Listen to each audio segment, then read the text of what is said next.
এটা হলে গিয়ে শেখ হাসিনার বাসার ঝোলা গুড়, মানে গণভবনের তেমন বলে।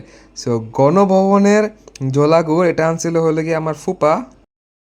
সো আমি এটা খাইতে খাইতে এটা বলি যে কীরকম। এটা খাইতে খুব মজা, এটার মধ্যে একটা অয়েলি ভাব আছে, মানে দেখো মনে হচ্ছে যে একদম আসল খাঁটি। সো এটা আমি কেমনে পাইলাম, আমি তো আর গণভবনে যাইনি 5 তারিখে। আমি পাইছি হইলে গিয়ে আমার খালু যে নাকি ঢাকা থাকে, আমার খালু দিছে হলো আমার নানুকে, মানে নানুর বাসায় যাই হোক, মানে খালু দিছে হলো তার শ্বশুর বাড়িতে। ওই তারপরে আমি আমার নানুর বাসা থেকে পাইছি হলো আমি। সো এইভাবে পাইছি, মানে স্টিকিনেসটা মানে আমি কীভাবে দেখাবো, মানে একদম অরিজিনাল খাঁটি ঝোলাগুড় যেটা হয় না সেটা। সো এটা খাইতে অনেক মজা।